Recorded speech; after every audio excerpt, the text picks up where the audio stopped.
বাবা, কিছু বলার ছিল। আমার এখন সময় নাই।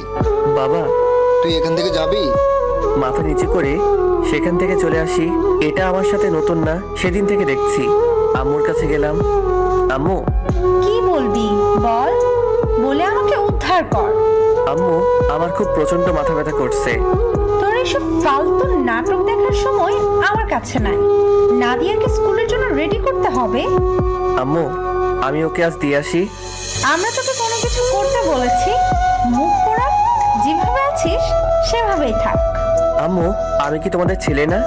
সেজন্য তো এখনো খাইতে পারছিস। আম্মু, তোমরা কি আমার সাথে একটু ভালো করে কথা বলতে পারো না? এর থেকে ভালো তুই যোগ্য না।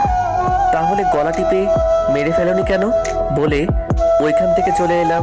মানুষ ভুল করে, কিন্তু সেই ভুলের প্রতিদান যে কাউকে এভাবে দিতে হয় আমি জানতাম না। তখন সেই 6 বছরের আমি আর আমার পিচ্চি 4 বছরের ছোট বোন নুসাইবা, ও আমার জীবনের পুরোটা ছিল। আমার বেড়ে ওঠা সঙ্গী ছিল ও। আমার আর মা বাবার চোখের মণি ছিল। দিনের 4 ভাগের 3 ভাগ ও আমার কাছে থাকতো। সেদিন ও আমি 2 ভাই বোন পুকুরে গিয়েছিলাম। ও পুকুর পাড়ে দাঁড়িয়ে ও ছোট দাঁতগুলো বের করে আমার দিকে তাকিয়ে হাসছিল। কিন্তু পরের ডুব দিয়ে উঠে আর আমার সে পিচ্চি বোনের মুখ আমি দেখতে পাইনি। আমি ভাবছিলাম বাসায় চলে গেছিল, তাই অতটা মাথায় নেইনি। তারপর কিছুক্ষণ পর যখন বাসায় গিয়ে ওকে না দেখি, আবার পুকুর পাড়ে ছুটে আসি। এসে পুকুরের মাঝে একটা ছোট্ট পুতুলের মতো আমার পিচ্চি বোনটাকে ভাসতে দেখি। সেদিন আমি আমার বোনকে হারাই আর হারিয়ে ফেলি আমার সারা জীবনের সুখ। ও বেঁচে থাকতে মা বাবা যখন ওকে আমার চেয়ে বেশি আদর করত, আমি মা বাবাকে অভিযোগ দিতাম। কিন্তু ও মারা যাওয়ার পর এটাকে হিংসা বলে সবার কাছে আমি খুনি হয়ে যাই। বিশ্বাস করেন, আমার চোখের মণিটার প্রতি আমার বিন্দুমাত্র হিংসা ছিল না। আমার লাইফটা এখানেই শেষ হয়ে গেল।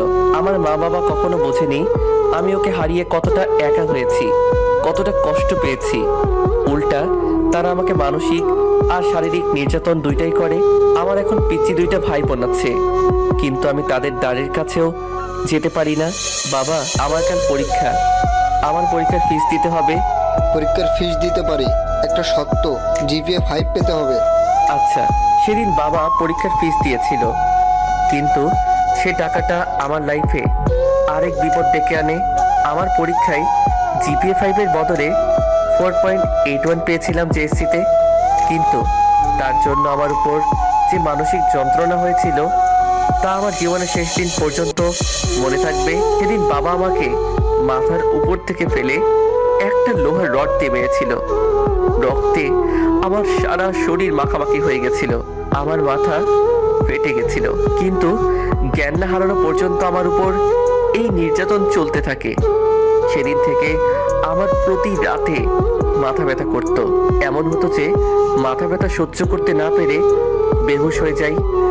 আমি ব্যথায় চিৎকার করতাম, কিন্তু কেউ আমার ডাকে সাড়া দিত না। মাঝে মাঝে ভাবতাম চলে যাই, কিন্তু ওরা আমাকে যত কষ্টই দেখ না কেন, ওরাই তো আমাকে জন্ম দিছে। ওরা আমাকে যতটা অবহেলা করত, আমি তাদের কাছে যাওয়ার চেষ্টা করতাম। আমি সাধারণত কোথাও বেড়াতে যাই না, কিন্তু কি মনে করে আমার ফুফাতো বোনের বিয়েতে যাই। কিন্তু সেদিনটাও আমার জন্য ভালো ছিল না। আমার একটা সমবয়সী ফুফাতো বোন ছিল, যার দুর্বলতা আমার প্রতি ছিল। ও সেদিন আমাকে সেখানেই প্রপোজ করে বসে, কিন্তু আমি কোনো মতে